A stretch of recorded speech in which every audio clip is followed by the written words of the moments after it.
Naruto chapter 626 came out today, and honestly, I had mixed feelings about this chapter, man, because I didn't think that it was particularly good, but at the same time, because of the information that was provided in the end, I didn't necessarily think that it was bad either.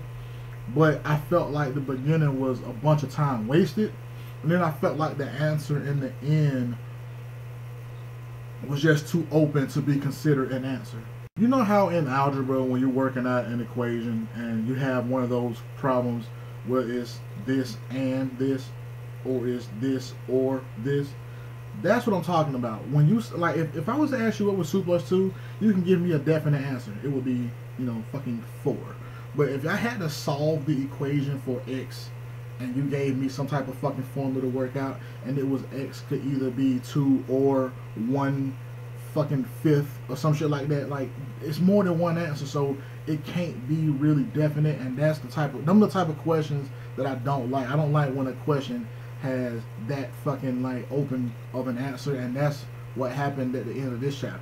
This chapter highlighted the fight and just the break between Madara and Hashirama, and again, like I said, I felt that was wasted panel time, because one, Madara didn't die really right there when Hashirama stabbed him. That's the first thing. Two, we know that those two went their separate ways and did their own fucking thing. We know that shit.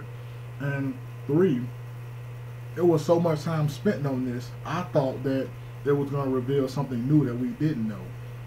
I mean, when I saw the flashback showing the shit with the hands and the Buddha statue all the weeks ago, I was like, okay, that was kind of cool. But then we just see it again today. So I was like, you went back and showed a flashback of a flashback that we just recently saw. Kishimoto is not that particularly good at handling flashbacks from what I've noticed. He spent all this time in the Kabuto flashback all that time, and then when he revealed Toby being, Obito, it was like quick as fuck. And now we're spending all this time in the Madara and Hashirama flashback, but nothing is getting revealed. I mean, like, nothing is getting revealed that we didn't already know. Like, everything that he showed, we knew. If you're gonna say that, oh, we didn't know Madara and Hashirama were friends like that, it's like, does it matter though? I mean, yeah, you see the parallel between, pretty much every other character in history. That parallel has always been, and like I said, Kishimoto does things on a duality. That parallel has always been there. Hashirama, Madara, Jiraiya, Orochimaru, fucking Kakashi, Obito, Naruto, Sasuke. We see that shit. It's always been there, but it's like, come on, man. Focus more on what's gonna move the plot forward. You know what I mean? Because this flashback wouldn't move it forward. Just answer his question. But I had a problem with that too. I'm gonna read what Hashirama said, what it means to be a shinobi. He said, "We shinobi are beings that must make impossible choices in order to achieve our dreams. And depending on the nature of the dream you chase after, you have no choice but to change to accommodate those dreams, just like Madara and I had to." Now, I'm not blaming Hashirama for this, because that was a boring and a philosophical question that Sasuke asked. What does it mean to be a shinobi? It's subjective. It's whatever you take it to mean. But again, the answer was pretty much whatever you take it to mean. The answer was like, yeah, if you have a goal, go for it, even if you have to change how you feel about reaching that goal.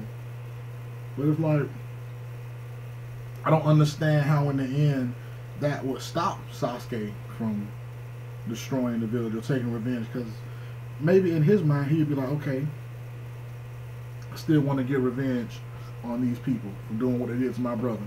Alright, I still want to get the revenge or whatever.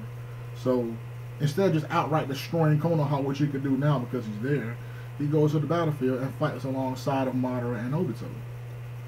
He helps them in their Moon's Eye plan. If we can recreate this shit, we can recreate it where this village didn't even exist. He can go and do that. Some type of way he's still gonna have to be an antagonist, so this didn't even work. This speech and talk didn't even work.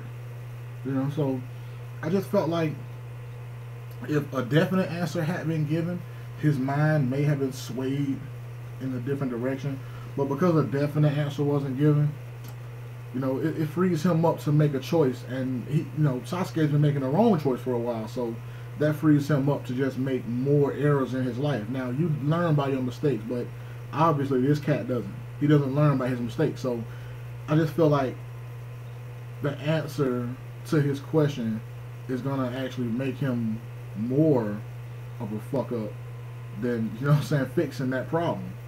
As corny as this gonna sound, and this may have even spurred him to go into the wrong direction, but at least it would have been a definite answer.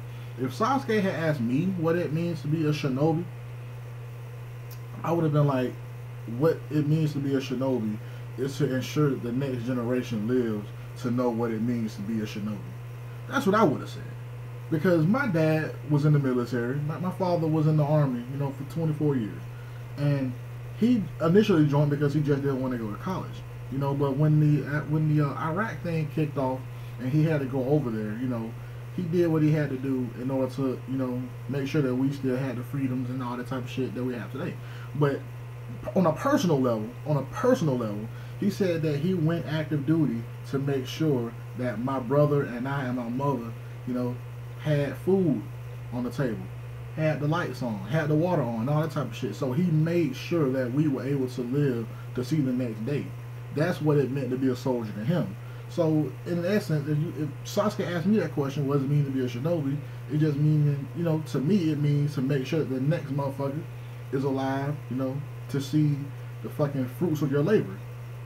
Itachi did it with Sasuke. He made sure that Sasuke was alive, to see the fucking beauty and all the shit that the village and all that stuff had to offer. Sasuke didn't see it, but that's just how I feel about it, man. Like I said, I didn't think the chapter was particularly bad, but at the same time, I didn't think it was particularly good or necessary, to be honest with you. Except for the stuff in the end, so hopefully this is the end of the flashback era, because both Bleach and Naruto are in flashbacks right now, but at least the Bleach flashback is more prudent to the fucking storyline. So, but yeah, this is the end of this review, man. Like I said, we out of the flashback stuff, hopefully, you know what I'm saying? So we were able, we'll be able to move forward with the fucking plot of Naruto, and I don't know what Sasuke's gonna do now, with that answer. I have no idea what he's gonna do. Like I said, he still have to fight Naruto in the end some type of way, so I'm assuming that his views not gonna really change as much. He may not outright destroy Konoha right then and there, but he may go join Madara and Obito and help them fight, so there's that. But if you could, man, give this video a thumbs up, drop some comments below and all that type of stuff, man. And I'm up to 253 subscribers right now, so I want to thank all of you guys for subscribing to you, boy. That's helping me out a whole damn lot. See you guys next Wednesday, man.